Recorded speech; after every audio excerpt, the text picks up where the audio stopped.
Guys, welcome back. I know you noticed it's the same shirt from last week, but that's because we're recording it 2 times, so we're breaking the fourth wall here. Welcome back to the insurance panel. Hope last week went well for you, the first week of March. The third has already passed. Most of the clients' money is gone. Now you're working on the second, third, and fourth Wednesday, and then to the end of the month. Those are the paydays for our clients. You better learn that, or you're going to be out of business very, very quickly. But this is the week of the 13th, which is actually my birthday.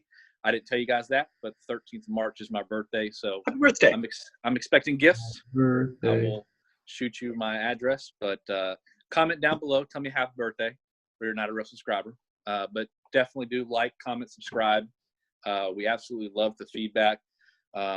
Everybody has reached out, or a couple people have reached out and said, hey, I love it. You need to think about doing this, or put a product placement in there, put whatever you're drinking in there, something. I don't know. A lot of feedback. So we absolutely love everything that's going on. The people that reach out via text messages. I've got DMs, PMs. We've got emails, people leaving comments. It's absolutely wonderful to see kind of a community formed around the insurance panel. It's I didn't think really when we started this thing, Nick, what is this, 3 months ago? Something like that. I really didn't think that this many people would be watching, and realistically, this many people will be reaching out. It's kind of crazy, and people that we don't actually know also. Like I sort of figured it would be people that we knew, and it would be but it's people out there. Yeah, it's really cool.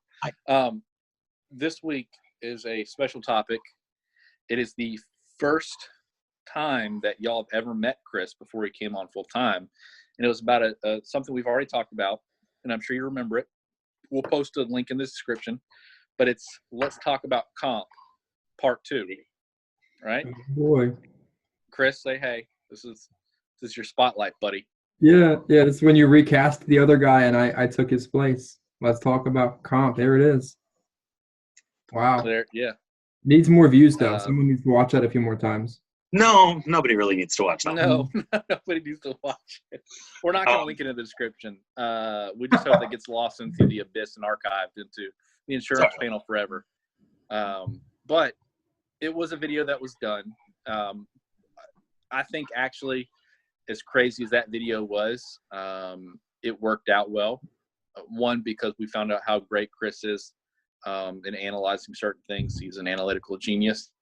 And we had what I think is a really good discussion, because it raised a lot of eyebrows. It got a lot of people thinking, and it got us where we are today. So let's talk about it again. Let's talk comp, boys. What y'all got? I feel like there should be some dramatic music every time you say "Let's talk about comp." Dun dun dun. Bum, bum, bum. Yeah. Well, What you got? let's do an early Paid disclosure. fairly. If you're an agent, you should be paid fairly. You shouldn't be taking 30 and 40 and 50 and 60 and 80% comp cuts just for training, and definitely not for leads. Don't pay for leads out of your commission, or pay for leads out of your commission, but after you've been paid. After you've been paid. Don't. After you've been paid. Pay All on the right. back Well, end. that's the whole video, guys. Let's wrap it Thanks. up. Yeah. No, let's really dive into this. Let's talk comp. And when we talk about comp, we're talking about renewals, right? We're talking about street contracts. We're talking about building a downline. We're talking about many levels of building comp. And here's the disclosure that Chris thought was a really good idea. We're talking small, medium, and large company. We're not going to say the company's name. We're not going to take anybody out of context here. There's small companies that'll start you at a smaller comp, and it's just because they're a smaller company. And there's some companies that'll throw the biggest comp at you just because they don't care, and they'll take anybody. You just tell them that you've got a life insurance license, and they're going to throw whatever they can at you to get you contracted. And there's some companies that pay you a little bit smaller comp up front and pay you a much larger comp on the back end. That's true. That's less common than it used to be, but who knows when people are watching this and what's going to change in the industry since then, because that used to be fairly common like 3 years ago. I think we should define a few terms, just because we're not going to talk particular companies, and we defined small, big, and large companies. But let's talk about, let's define words like what street level is. Let's define what an IMO is. Let's explain that there are things like NMOs and FMOs that are like that little ghost in the background no one really understands, and just set the basis of what we're going to talk about, because these terms are often confused. Let's also set up, make sure everybody knows what an LOA is. Ooh. Okay. Ooh.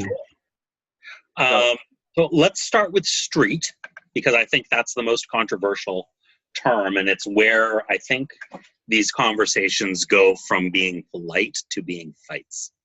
Uh-oh, I got a phone call coming in. I don't know how to turn the volume on that off. Okay, this is actually a phone call that I have to take. So we'll talk. Define street. Talk. I'll be back. All right. Take your time. Go. Bye. You can edit this out later. You'll be back. So street level. Yeah, give it to us. Street level would be defined as I'm coming in off of the street with no experience, and this is the contract you're providing me. It requires no proof of production. It does not require a downline. And I think that's the basis of what a street level contract is. What that number is will vary by small company, big company, and medium company. But a street level contract implies someone with zero experience, zero proof of production, and no downline. Okay. Mine is very similar. I view street as, hey, I just walked in off the street. I walked into your office, or I looked you up online. I saw that, hey, Chris, I saw you're the head honcho in charge. I know you don't know me from anybody, but I got my life insurance license. I like your company that you're representing. I'd like to work for you. What kind of comp can you give me? Right. And with zero idea of who I am, what I'm bringing to the table. We haven't talked about, are you bringing a downline? Are you wanting to build? Or how much production are you going to do? I don't go into experience, but if you walked in off the street, what kind of comp would I give you? That's what I view street as, which is about the same, right? Yours is more into how long have you been in the business, a little bit more of experience. I don't care about the experience. I want to know what you're planning on bringing to the table if you were to get a contract. And because when I say that, I'm going to hold the person accountable to what they said. Mm-hmm. Right. And it doesn't have to be in writing, but I'm going to say, hey, you're telling me that you want this. You're telling me that you want this high level contract and you have it with a different company. I'm willing to give it to you. But here's what I'm asking too, because I think it's fair to ask if someone else is asking for something from you. Well, Nick, we're trying to make an agreement on what we would define street as. Okay. And so let's find a common ground on that, because it's an important topic before we get into the topic. Yeah. I don't think we can really talk about, without having common ground there, I don't think there's much discussion to be had, honestly. My opinion has always been that street is whatever the carrier, not an agency, not an IMO, whatever the carrier will allow a contract to be given out at without proof of production. Whether that is what they do if you go to them directly, or what they allow IMOs or agencies underneath of them to give out without proof of production. But it is what the carrier will allow with no proof. It's what they'll give to a person who has just walked in off the street. Anything that requires proof of production is by definition above street. You can go below street. There might even be reasons why you want to go below street. I'm not going to tell you that there's never a reason why you should give up comp. There are plenty of good reasons to take small cuts in commission, but that is street, and it's different from carrier to carrier. Every carrier sets their own street level. They don't always want you to know what their street level is. But that's what it is. There is a very, very large company who won't let you go to 120% contract unless you have a downline.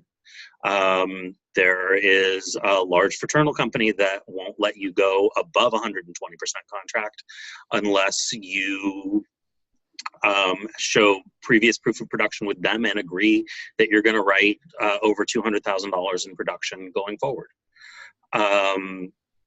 You know, you have to sign an agreement to that effect. Those are not street level contracts. They exist. You can get them. You have to be able to earn them. But yeah, that's street is entry level. Street is. If you walked off the street and you just got your life insurance license, or you've been selling life insurance for 5 years, you walking off the street and said, "Carrier, what kind of comp can I get today, right now?" Yeah, that's what street is, right? Would it be fair to call it minimum wage? That's minimum wage. That's minimum wage for insurance agents. That's you can take lower because it's not actually a legal minimum, but that's the bottom of the scale. If you go lower, you had better be getting something in return because you are paying for that. And that's, I think, where a lot of agents get tripped up, is they don't view it as they are paying for something by giving away that commission. Right. They view it as, well, that's just where I'm starting and then I'll work my way up, as opposed to I'm stepping down intentionally with reason. I'm stepping down in how much money I'm going to be making because I'm doing that rather than paying Matt $500 a week to train me. Instead of paying Matt $500 a week to train me, or instead of splitting every application that I write with Matt 50-50 or 60-40 or whatever, I'm going to reduce my commission by 10%, and Matt's going to get that 10%. Would you ever take less from street and split the business with your upline? I guess if the upline's actually writing the business and I'm not doing any. He's not there. He's not there. Oh, nah, I don't. Why? I mean, why would I don't know why you would do that? Because that's how we set it up. You're already paying him. You know, you're already getting him. Duh. You're already paying him. So why would you split it? That doesn't make sense to me. But again, there are choices people can make, and they're valid. Like, you can make valid choices. I've heard lots of rationale for why people take 10, 15, even 20 or 30% commission cuts to have free leads. And I understand the rationale. I think from an economic perspective, it doesn't make sense. It doesn't hold water. But I understand why people are doing it. They don't have the cash flow up front. You know, I think it's they just don't understand how to run their business yet. Well, right. But if you're new, you wouldn't, right? Right. Like, you know, like if you're brand new, you wouldn't, but but they're not free leads then, you know, like if you're taking, if street with the carrier that's going to be your main carrier, if street is 110 and you take an 80% contract, those leads aren't free. Those leads cost you 30% of your business.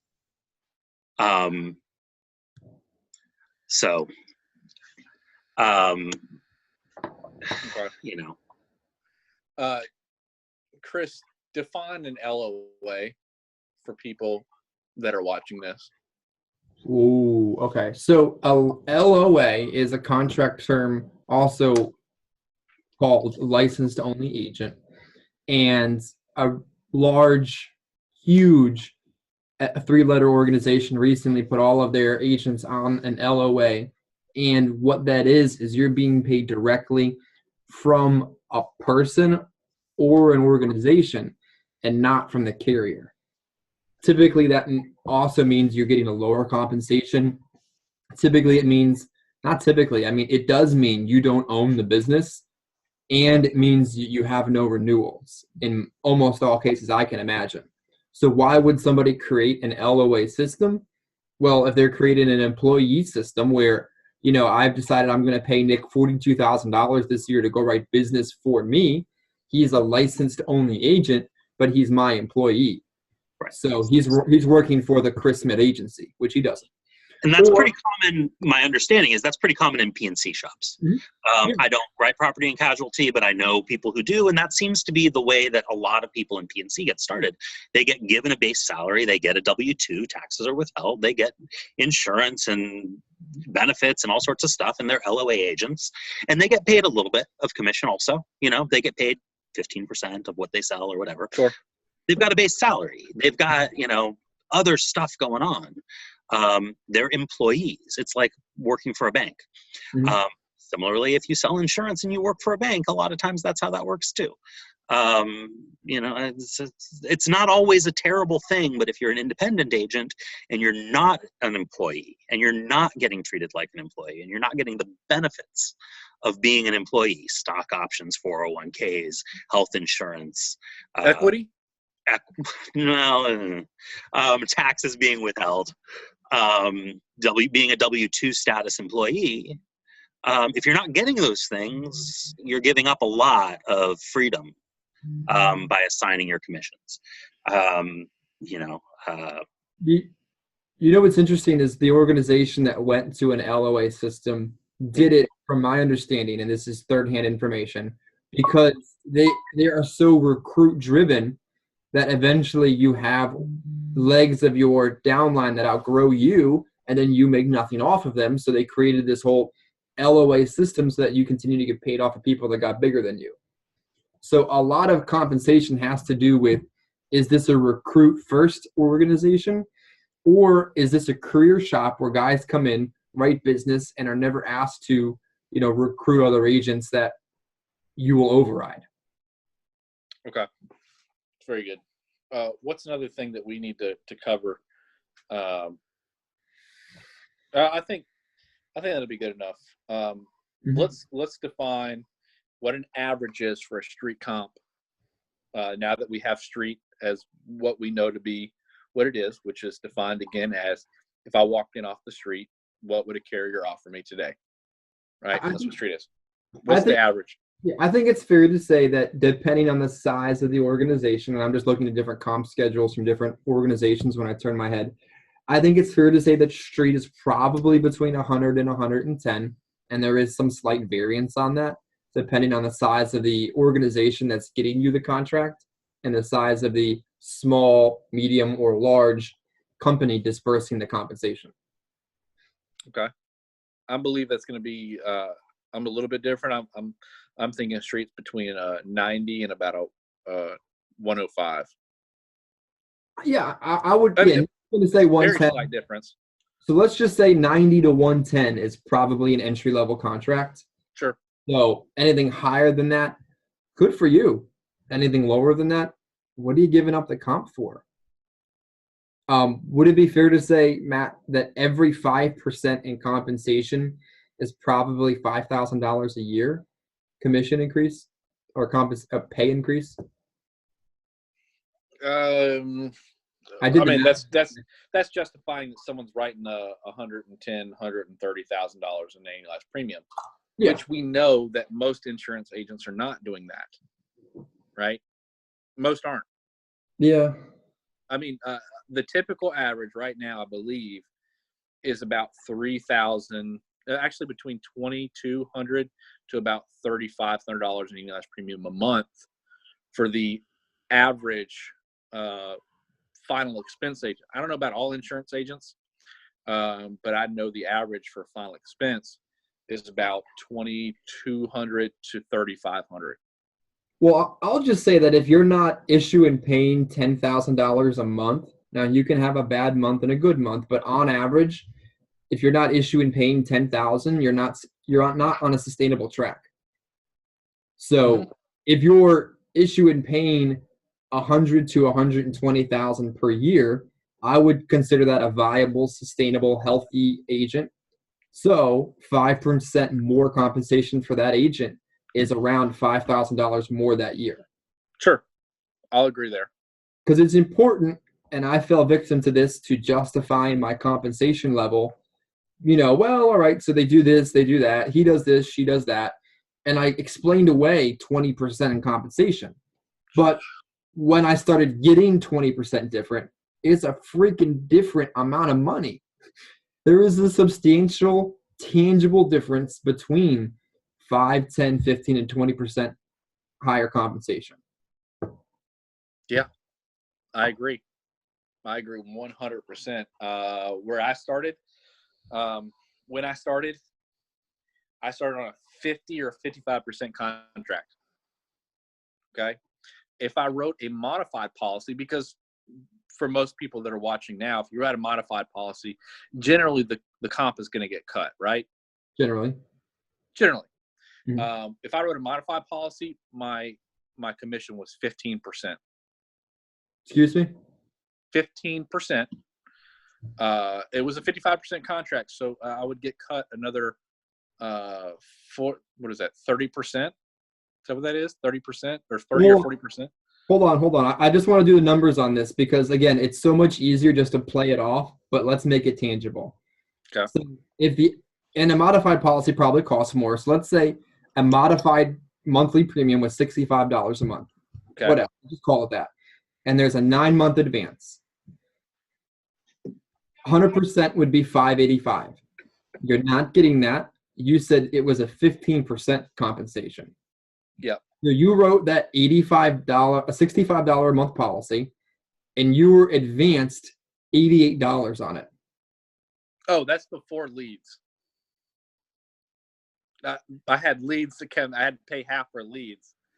How much did you pay? Wait, so of that $88, 44 of it went to leads? No, I was. I just made Chris fall out. Wait, we're in the micro right now. We're on the $65 a month modified case, being paid 15% compensation. How much was the lead? $32. Okay, $32. And I'm not going to count all the other business expenses. Let's just take 15% out for taxes. Okay. You made $47 on that piece of business. Yeah. That's after the cost of the $32 lead comes out? Yeah, so you wrote a $65 a month case on a 15% compensation, and you made $47 for the year. Let's take it back. Let's say I was supposed to get paid $80. Let's say if I had no leads, but my leads were deferred, right? So I would then pay half the cost back of the leads. So half of my commission would be cut from that. So really it'd be $40. Then if I had any chargebacks, they'd take 1%. So really I'd only get paid about $30 off that app. So you're making about $30 an app. Yeah, well, that's, I mean, like on it, because like 65's got to be pretty average for you, right? Like, well, again, it was on a modified app, right? I wouldn't say that all my policies were modified. Again, I didn't really know what modified. What percentage? Yeah, what percentage do you think were modified? 20%. Okay. I'm sorry if I missed this, but what was your comp if it was not a modified? 55 to start. 55, 55? 55. Nick, we also agreed on a couple commonalities outside of Street that a sustainable, healthy, financial, long-term agent has to be writing $100,000 a year in business. Yeah. That means they're issued and paying $10,000 a month. If they're not, they're not going to last. So every 5% in comp that we talk about is probably $5,000 a year more you're making. Yeah. Although just for your math's sake, like 10,000 a month is 120,000. But yeah, but we're talking about chargebacks too. It's gonna really average about 100, right? I'm bad at math. Yeah. But then most people don't think about the renewals because the 5% comp is a $5,000 bump. We're talking about the back end too. Let's go into renewals because the longer you stay in the game and you have good business, the more money you're going to make in the back end, right? Yeah. I mean, and I hear all the time that people don't care about the back end with final expense, and that back end's not a big deal. And that, I mean, and in the short term, it's not a big deal. You're not going to, I mean, in your first year, you're not going to make anything at all on the back end. You know, in your second year, you're not going to make very much on the back end. Hey guys, pulling back the curtain for a second. I'm the one that edits our videos, and as I was going through and editing this one, I realized that we spend a lot of time repeating the same thing over and over again for about the next 15 minutes, and we can shorten this already pretty long video up if I just summarize what we say here in about 30 seconds, which is when you've been in the business a while, 3, 4, 5 more years, you have a little bit of business on the books. By then you should have several $100,000, if not $1 million or more dollars of business in your book of business. Renewals start to become more important and a more significant source of your income. Probably not as much of your income as first year income. MedSup is really the way to go if you want your renewal income to surpass your first year income. But 5, 6, 7, 8 or more percent in renewals every year off of 600,000, $1 million, $1.2 million, however much business you've got on the books. That's a lot of money. And that's money that comes in every month, and it comes in as earned, which is kind of nice, actually. It allows for you to have a real nice cash flowy type of a situation where things are kind of pursuing steadily. So that was a 30-second or maybe less condensation of a really long conversation. So back to the regular video. All right. Well, let's real quickly. I don't want to change gears too much before we get too far into the renewal game. Let's talk about vesting, because I spent nearly 2 years at a place with a 55% contract and 15% on modified. When I say nearly, they finally cut my contract at 1 year and 11 months, right? The vesting was 2 years. Guess where all my renewals are for writing for 2 years? They're gone, right? Because that's how vesting works. I was not vested with the company, so therefore all of my renewals therefore go to the immediate upline. That's a bummer. So let's talk about renewals really quickly, or not renewals. Let's talk about vesting. When you're in the final expense game, ask about vesting. Generally, you want to ask for 100% day one vesting, right? Absolutely. So what vesting is that means that you immediately have access to your renewals and you own your business if you left that contract and that hierarchy. Are we all on the same page with that? Yep. Okay. Yep. So if I wrote business with large company A and I was paid renewals and I left Matt's organization and I went to go work with Nick, I would still receive the renewals from the business I wrote under Matt. Yep. So there are organizations like Matt is saying that require you to be there for 2 years before you own the business that you're writing, not your upline. There are organizations that have a 10-year, 10% each year vesting. So each year you own 10% more, and you're not fully vested for 10 years. There are organizations that have a 5-year vesting. There are organizations where you're not vested. And no matter what happens, hell or high water, you don't own the business you write. And you don't even have to be LOA to have that happen. Nope. So read your contract. If it says non-vested, it's never going to vest. Yeah, and sometimes it's important to read your contracts. I just had a conversation with somebody on Facebook where they said, I will never sign a contract with an IMO or an agency. I only sign contracts with companies. That way it protects me from not having vested renewals, or it protects me from not being able to get released. And the reality is, a lot of times that stuff's baked straight into your contract with the company, even if you don't have a contract with the IMO or the agency. The same contract for different people with different agencies from the same company is gonna look different. Got to read your contract. Let me tell you a real example of that, just so people can understand a little bit more. There are large companies that I could contract with Matt's IMO, and my contract could look non-vested, and I could contract with Nick's IMO, and it could be vested. There are out clauses in Matt's IMO contract, and these are fictitious situations. Nobody has their own IMO here, where I'm contracted with Matt's IMO and this large organization, and if I self-terminate my contract, it terminates my entire downline instantly. While with Nick's organization, if I self-terminate my contract, it doesn't affect my downline one way or the other. But it's the same insurance company. Same insurance company. 2 different IMOs, 2 different contracts. And he hasn't signed a contract with either of our IMOs. No, it's just right. Crazy. You gotta read your contracts. And Like Go I ahead. make people feel like there's this huge barrier to entry to get into selling final expense but I mean, you don't need to be a lawyer, but you do need to learn how to read a contract, and you need to be careful. And secondly, go ahead. You could have vested carrier. You could have multiple carriers you're vested with, and a carrier you're not vested with. Yeah. Don't assume that it's the same across the board. Yeah. Call the carrier and ask them. Yeah. Yep. And if you're gonna, don't sign a separate contract with an IMO. No, you shouldn't do that anyway. But that's not going to protect you from not being But I released. think it needs to be said. No, but you're right. You shouldn't do that anyway. We just said an important term that we want to define too, because not everyone's on the same plane. What is a release? Oh, a release. So if you are contracted with a company through an IMO, or even I guess theoretically direct to the company.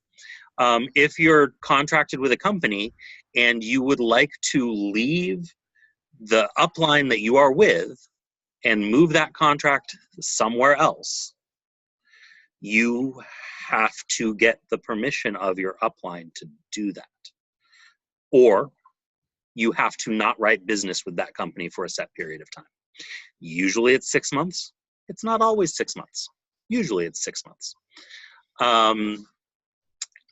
And with certain carriers, there's one large carrier that I can think of. If you try and change uplines too many times, they will just stop you from being able to move your contract anymore. There's more than one company that does that. Hmm? There's more than one company that does that. I'm sure there is. There's one that I'm thinking of off the top of my head, but I'm sure that's not the only company.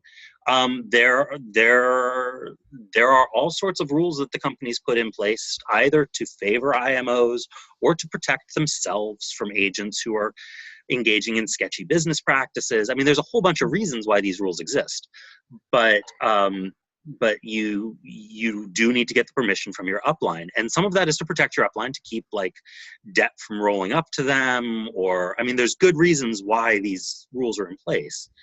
Can I just be released into thin air without recontracting and someone accepting me? No, you can't. Somebody's got to take you on, especially if you have lead debt. Not lead debt, if you have advanced debt, rather. Can you take some of my contracts, but I'll just leave the rest over there? Like, people need to understand that, yes, generally speaking, it's a professional courtesy if I want to release Nick to go work with Matt, but I'm not just going to release Nick of his contract to just be released of his contract. No, it doesn't work that way. It's a reciprocal release, right? That's actually what it's called. It's called a reciprocal release. There has to be the other side to it. Has to exist. I unfortunately have a very good friend of mine who wanted to leave the IMO that he was with, but did not have another IMO to go to, and did not want to stop writing the company that he was with. He wanted to keep writing the company, but leave the IMO, and didn't have another IMO that wanted to take him on for that company's contract, or at least not at the level he wanted to be contracted at. Mm-hmm. And so even though the IMO gave him the release and said, hey, go wherever you want, we don't care, he was kind of stuck because somebody's got to take that on. Mm-hmm. Sucks for him. So it's important to understand that, yes, there are compensation issues and conversations and debates, but things like vesting matter, things like releases do matter, and not everyone just is given a release. Matt, you're in a pretty high position. Explain what a roll-up is. Not to take over the hosting role, but you probably know something about roll-up. Nick has more of an agent's perspective. You have a management perspective on what a roll-up is. Nothing rolls up to me, man. Nothing rolls up to me but my own debt, right? Yeah. Roll-up debt is actually what gets some people, coaches, mentors, out of the business, guys. The reason why I don't carry a downline. Yeah.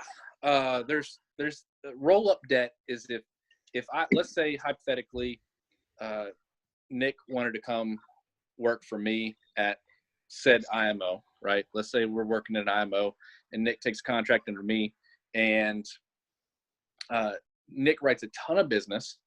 Nick leaves. I give him the release. Nick goes and turns that business and gets a ton of chargebacks. Nick Hall has a ton of chargebacks. Well, when Nick doesn't pay it because Nick's a horrible person, I'm ragging on you, Nick. When Nick doesn't pay it, and there's $15,000, $20,000 that's supposed to be paid back, who's accountable for that money now that Nick won't pay it? It's the immediate upline, right? It's the next person in line, me, right? So now I am responsible because I took the responsibility when I said I want to be Nick's upline. He's going to be contracted under me, and I'm going to hold myself accountable when he does shady things. That's what I'm saying as an upline. So when it happens and that money rolls up to you, it is then up to you to pay it as the upline. Mm-hmm. So explain layering of a downline then. Why, if I was the king poo-poo of an agency, I would want to put many layers between me and Shady Nick and put you in between me. Because you don't want that immediate roll-up. You mean right? I wouldn't have to pay any part of it, though? Nick just rolled up 20 grand to you, Matt, and what happened? How much did I have to pay? 0. Nice. All right. Let's get another layer. Who can I recruit? Yeah. Well, Matt really should put, a layer below me. But we didn't even invest as contracts, so now you paid the roll-up and I got the renewals. This is sweet. It's a good deal for you, Chris. All right. Let's go get another Bentley. I'm out. Yeah. Yeah. Roll-up debt is a huge thing, man. Actually, I'm really sad. One of my friends who was in the business has a ton of roll-up debt from shady business, and the person is now out of the insurance business because of it. It was actually somebody that I respected in the business, and it's gone. So roll-up debt is huge. You have to understand that if you're going to start contracting people, you have to understand that roll-ups are going to happen. I just had one for $1,000 just this past week. I got it from my old IMO. They texted me and said, "Hey, Matt, so-and-so hasn't paid their debt. It's about $1,000. It's going to roll up to you unless he pays it the next couple of days." I said, "Okay, I'll try to get in contact with the person." I did my best, right? Right. I did my best. But at the end of the day, I'm going to have to bite a bullet and write a check so I don't get vectored. And if you, by the way, if you receive a roll-up debt, right, and you don't pay it, you're going to get vectored by the company. What's vector? Oh, please explain vector, somebody. Just explain it. It's basically credit for insurance companies. How good you are at paying your debts, and if you're not good at paying your debts, we're gonna go tell all the other companies that you're really bad, right? And you're gonna have a really hard time getting contracted. And most of the time, some companies will run it once a month and see if you're vectored with any other company. And if you are, they're going to ask you to pay it before, and you got 30 days to get this taken care of. Either pay it in full, make a payment plan, or no longer have a contract with us. Yeah, there's a large company that gives out large comp that if they catch you on vector, you're going to get terminated. Yep. So I totally spaced out there. So you're telling me that companies do background checks on agents, and we can't just go out there willy-nilly and do whatever we want? Oh man, if I tell you, if you've had 2 bankruptcies in your life, you're going to have a hard time getting a contract. Yeah. If you're dealing with people's money, you're getting paid in advance. Which, by the way, let's define the term advance. Advance is you got paid ahead. You've got to work for the next year, 9 months, right, to earn that advance. You don't just get paid on it and forget about that client. If a client calls me right now, I'm picking up the phone because guess what? I got paid in advance on that, and I have got to earn that money. I'm earning that money up front.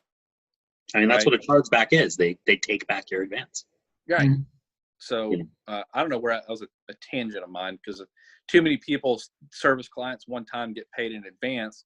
And then when the client calls because they have a problem, instead of facing the problem and getting it fixed, which by the way might just be, hey, I changed bank accounts, I need to get this taken care of, right? they go, oh, Miss Jones is calling because she wants to cancel, and I just got paid $800 from that policy. I don't want to deal with it because I got my mortgage to pay. Mhm. Right? Instead of No, dealing answer with your it, phone, guys. yeah, Answer call. Answer your phone. I took a phone call in the middle of this video. Answer your phone. yeah, Sometimes exactly. they want more insurance. Yeah, roll up debt's big, man.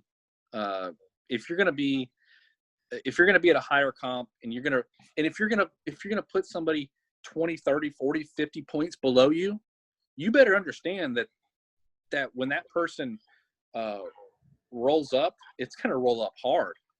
If you only making money off of people's overrides, you're in for a hell of a time when that business starts going sour. Well, and it's more likely to go sour because they're not making money. It's if they're not, and again, this comes down to basic economics. If a person is working hard and not getting paid what they feel is a just salary, if they're writing a $65 a month policy and only putting $45 for the year into their pocket, they are going to get discouraged quickly. Right. And they are going to not continue to work hard because they're not feeling like they're getting compensated fairly for their time. And they are going to be less likely to be successful, and they're going to struggle in other things in their lives. And going back to what we said before about this business being so much a mental game, having good cash flow creates a better salesperson. You will sell more if you are making more. Mm-hmm. It's easier to sell business when you don't care whether you close any particular deal because you're making plenty of money. The people who go out there and struggle and grind and make nothing have a really low probability of success. I mean, people want to know why only 1% of people who come into this business, 10% of people who come into this business make it past a year, and then after that first year, only another 10% of that 10% make it to year 5. And it's because, for the most part, they're not getting paid well. You're working, you got people putting in 60, 70, 80-hour weeks, running 40 appointments a week.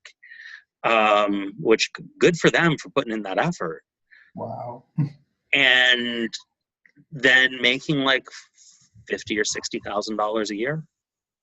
I'm looking at a compensation schedule right now from a large company, and I would just be curious what you guys think of it. And is your upline worth this? Is your IMO worth it? What should they be giving me for this? Like, it literally says year 1, 75%, year 2 through 5, 4% renewals. Like, what's up with that? Year 1, 75%, year 4 through 5, 2% renewals? Yeah, it's a 75% first year compensation. Year 2 through 5 is a 4% renewal. Is a 4% renewal. Mm-hmm. I guess the renewals aren't the worst. I've heard of worse renewals. I have to. At full street contracts, I've heard of worse renewals, but that's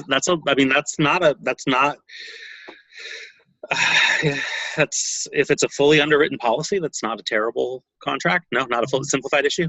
This is a final expense policy. That's tough.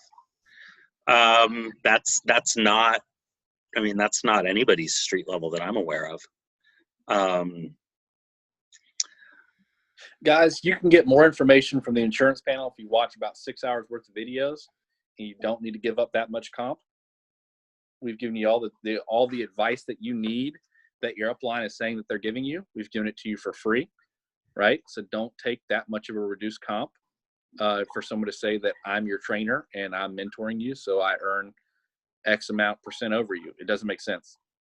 Oh, so everybody who's watching the insurance panel, we're now taking a 10% override for watching.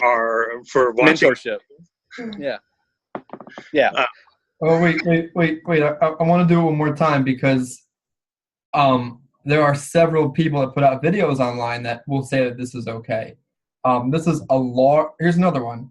Large insurance company paying a stupid amount of compensation.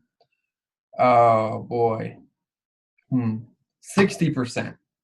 60% first year compensation. It's low. That's low, right? It's hard, and final expense, it's hard to make money that way. You know, I mean, I don't know. That's low. Oh, here you go. This might be better. The top contract is a 110, but that top contract would require you to have a downline producing about 100,000 a month.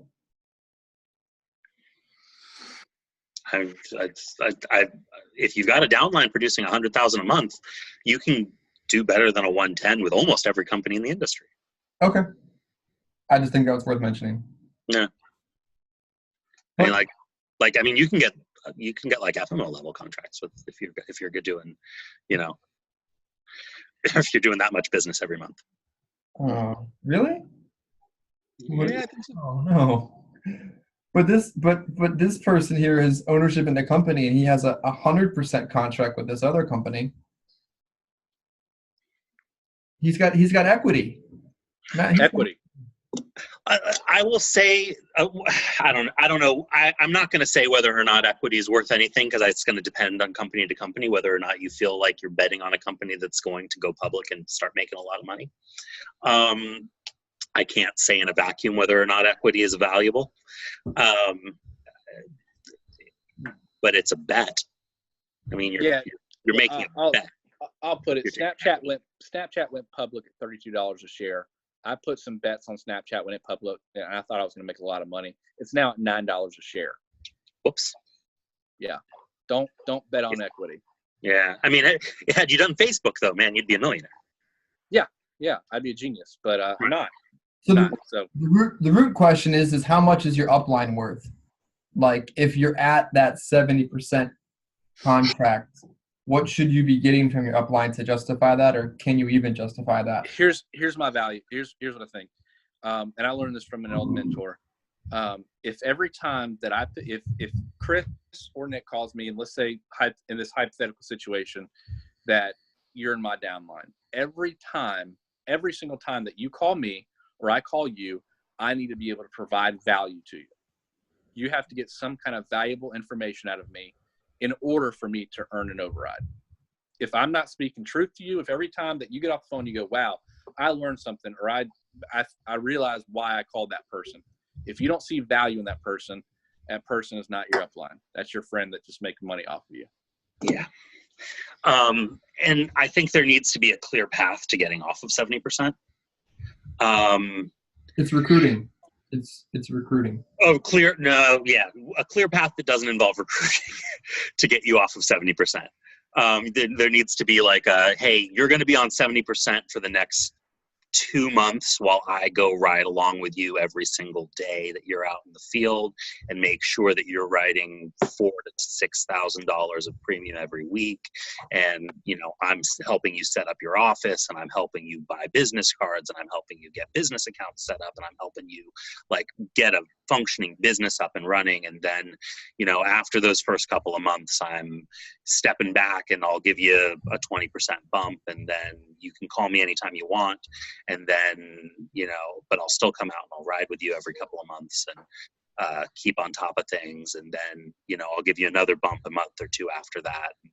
You know, then you're just a regular agent, and I'll answer my phone and I'll talk to you and I'll help you, but I'm not coming out spending money on plane tickets to fly out and see you. And, like, right. I have a somewhat aggressive view of what it takes to give away my comp, but I'm an agent. I'm not a manager. I mean, you know, I don't care about managers. Like, I care about the insurance company. I care about my manager. I really like the guys that are in my upline, like a lot. You know, I've said it before. The guys that trained me and taught me so much. Like, and still to this day take so much time with me. And listen to recordings and talk me through stuff if I have questions, because I still have questions.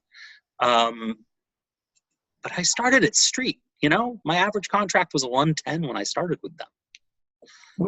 Really quickly, I want to touch on this because it just came back in my mind. I had it earlier when we were talking about roll-ups. If you leave a certain IMO or a certain company, and if you leave a certain company and you go to an IMO, you go from captive to independent or vice versa, or anyway, you can just don't go back to your clients and go and ask your upline, hey, is it okay if I rewrite this business with another company because it's $2 cheaper for my client that I just wrote 3 months ago? And your IMO goes, yeah, that's a great idea. Just what do you think is going to happen? You're going to create some chargeback for yourself, right? And then you're going to roll up some debt. And churning is illegal, I think, in all 50 churning states. is illegal. I've seen too many places where the IMO goes, yeah, it's okay. Just make sure that this is what they justify with is, hey, that should be okay as long as it's better for the client. As long as it's better for the client, and when you're going to get paid more because I gave you a 10% bump from where you're at before. Just pay back that money that you're got to charge back for, and then keep the rest. But what do you think the agent does? Do you think the agent's going to pay that? No, they need to pay their mortgage, and that's why they're asking in the first place. Don't do it. That was just in my mind. I think it should be said. It may not be a big deal to y'all, but I've seen too many places do it where people are churning business, and they shouldn't. So don't do it. So it's fair to say that you can get a 90 to 110. That's what we agreed Street was, somewhere in between there, and get good training and have an in-house or close to it lead program and have a competitive product to write. Is that what we all agree? I think so. I'd say 90 to 110 is a little on the low side, but yeah, sure. Mm-hmm. Okay. Yeah. I think that that's fair. Like, I think you can, I think 100 to 115 is probably 100 to 120 is probably closer to street, but whatever. I mean, like 90 to 110, you're going to be able to survive on a 90% contract if you need to. Now, we also defined that there's big, little, and small companies, or big, medium, and small. I think it's important when you try to say, oh, well, 90 is where you should be. Well, I thought 100 was as high as it goes, right? There's only 100% of anything. Yeah, how do companies make money on 100% or 105%? What is it, Nick? You've got more experience than probably me and Matt combined. What is a top FMO number on a big company? I think this is an important definition here. You know what? Honestly, a top FMO number? I don't know. I would make myself foolish if I threw a number. I've seen a 155. Yeah. I mean, and the important thing to remember is that the company pays the same amount of commission out, regardless of how it's split up. They may put restrictions on how people get those different comp levels, but those restrictions are put in there for reasons that have nothing to do with the integrity of their contract. I know. but they pay out, like, if let's say they've got a 150 FMO contract that they offer, they pay out 150% commission every time a policy gets sold. Whether you're making 30% or you're making 120%, they pay out 150% every single time. Every time. Mm-hmm. It just gets divided up differently to all the various layers above you. Yeah. I think it's very fair to say that the big companies, 150 is a good number to put them at. Yeah. Now that you just had that moment of realization when you said, I'm on a 70, but the top of the food chain's a 150? I could have made double. What? That's crazy. Yeah. Now, they're not going to let, I don't know of any company bar just a couple, and usually on like mortgage protection term products, I don't know very many companies that'll let you just start at a 140. But again, that's them protecting themselves. No, but it's still important that you realize that the top number is that high, and you're writing at a 70, and your commission schedule at the very top only says 130, but where's the other 20%? It's at the very, very top. Well, you better be getting a ton of value for that, because there's 20% that's never even achievable to you that someone's eating at the top. And here's the thing, just because you got a 130 with another company and you call, doesn't mean you can get a 130 everywhere. Some companies just won't pay it. I cannot stand the people that call me and go, Matt, well, I've got a 140 elsewhere. Then why aren't you write that business there? Yeah. Why are you calling me? Why are you calling me? Because obviously you want the company. It doesn't matter about your contract. You want the company for what it is, right? That's what you wanted. That's why you're calling me or Nick or Chris. That's why you're calling. You're not calling for the contract. Yeah, contract is important here, and you believe, a good street contract. But I don't care what you got elsewhere. I'm going to offer you what I'm able to offer you. Yeah, and I believe it's fair. It's very possible that we just define what the top number is on a big company. The top number on a medium company might only be 120 or 130. What? It could be even. It's probably somewhere along those lines. Yeah. So, I'm pretty sure that one of the companies that I work with, their top number is like 125, 130.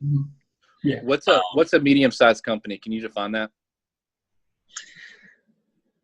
A medium-sized company. I'd rather not, because I want to stay as far away from specifics as we can get. If you can creatively figure that out, Chris, go for it. I would say a medium-sized company is one that has a smaller state footprint than another. Let's just leave it at that. Okay. I was thinking of assets, not so much state footprint. Or also a large 3-letter IMO probably wouldn't represent a small company, because they don't have a top number to build the spreads. I have 6, 7, 8, 9, 10, 11, 12, 15 layers to the schedule. Mm-hmm. Right. Okay. And then, a small company, what do you think the top contract there is? I think medium and small kind of gets a little gray. I think even the smallest company's top contract's 125. Final expense base. So, yeah, it's probably somewhere between 125 and 150.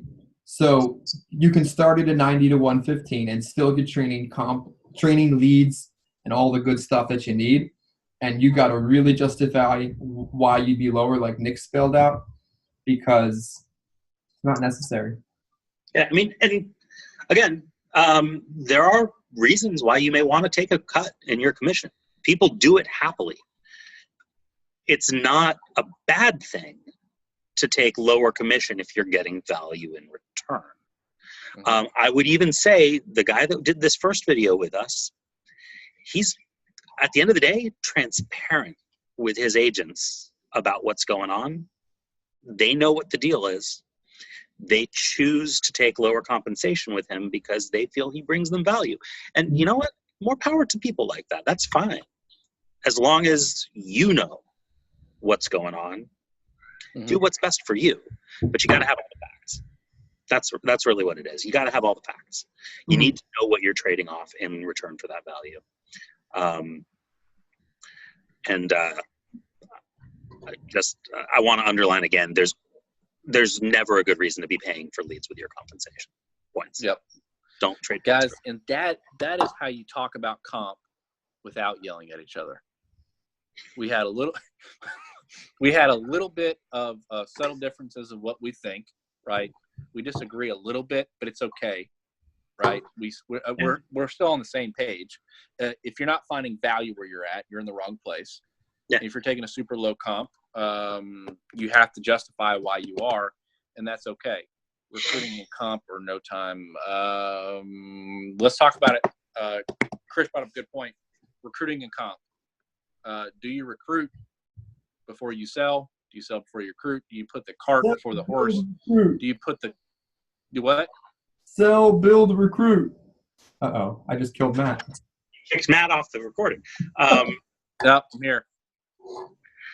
I mean, I've said before, and this is a really rule of thumb, rough estimate number, but I believe that, if you haven't written approximately $1 million of insurance premium on your own, you probably shouldn't be recruiting, because you are not in a place either financially or knowledge base wise to be able to bring value to your clients. It's not a hard number like some people are, but I feel like $1 million is a benchmark of time spent in the field and longevity going forward. You know, if you've written $1 million of insurance, you're probably not washing out of the business anytime soon. If you've written $1 million worth of insurance, you've probably spent a good amount of time in the field. You've probably seen a lot of different stuff. You are probably aware of how to successfully run this business. And you've got cash flow, more than likely.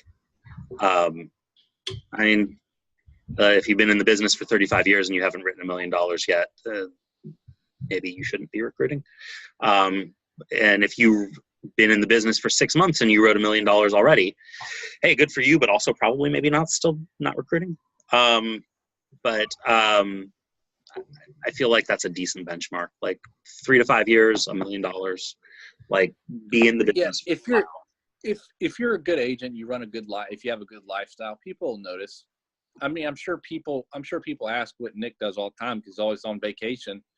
They're like, what the heck do you do? And you're like, I just talk to old people about death all day long, right? And they're like, well, that's weird, but I guess I can get into it if I'm going to go to Aruba, right? Yeah.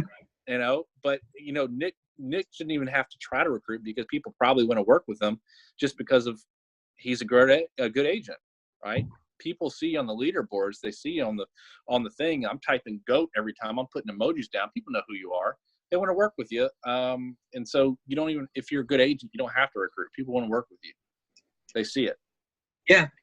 Which is the same thing, you know? Yeah. I mean, it's the same. Yeah. It's the same basic idea. Like, you know, people should be coming to you. If you're spending a lot of time pushing to try and bring people in, you're probably not doing this right.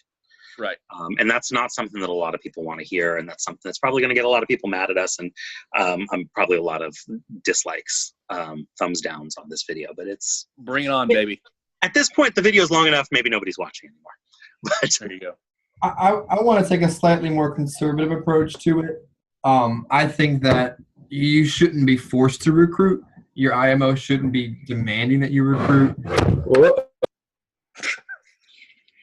going to tell you, your computer is about to disagree with whatever you just said. He's gone. It's gone. Uh-oh. So, the gods have spoken. Chris is wrong.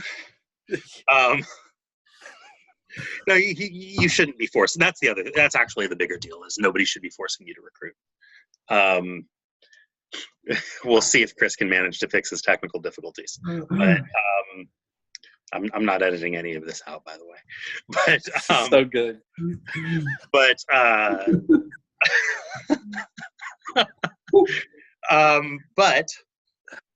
I don't. It's not a good idea. If you are feeling pressured to recruit, that is actually something that should be a big red flag for you.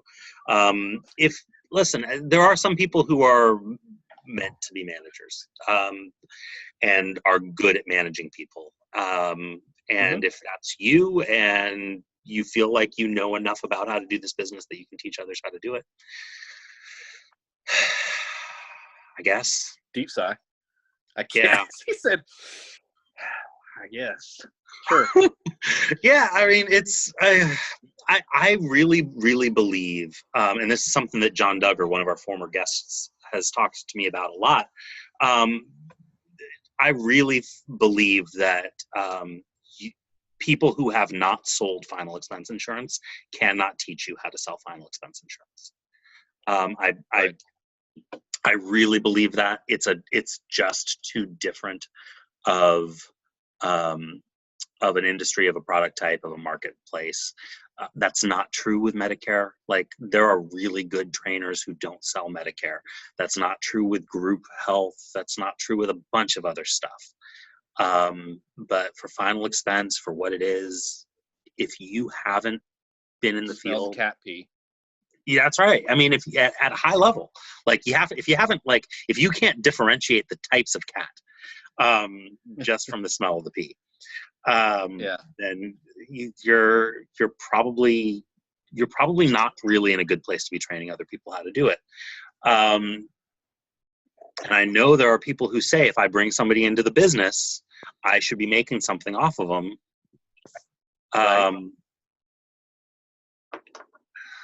And I just don't feel that way. I don't know. I just don't. Am I back? You're back. You're back. Welcome back. What you got, Chris? What I was got so so important that excited you I needed to kicked destroy your computer? I got so excited I kicked my computer.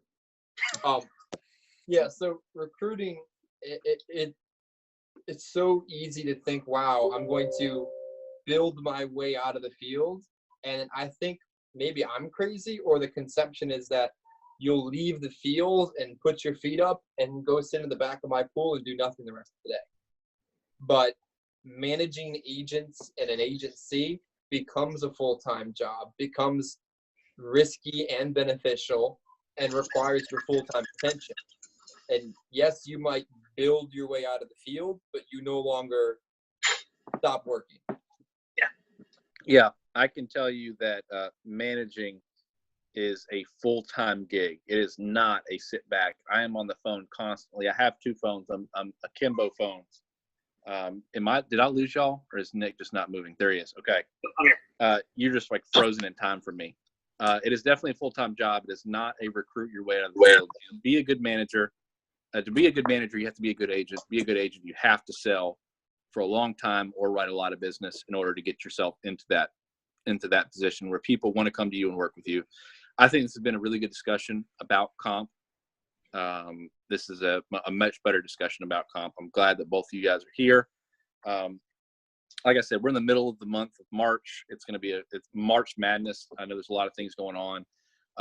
It's getting that to be where daylight savings time is coming around, so you can be out in the field a whole lot more. It's not getting dark at 6 o'clock. It's the money time for those that are in final expense. Just realize that you're in a position to make a lot of money over the next 7 months or 6 months as daylight saving time hits. So go make it. Chris, even though you're on a busted iPad, give us the outro.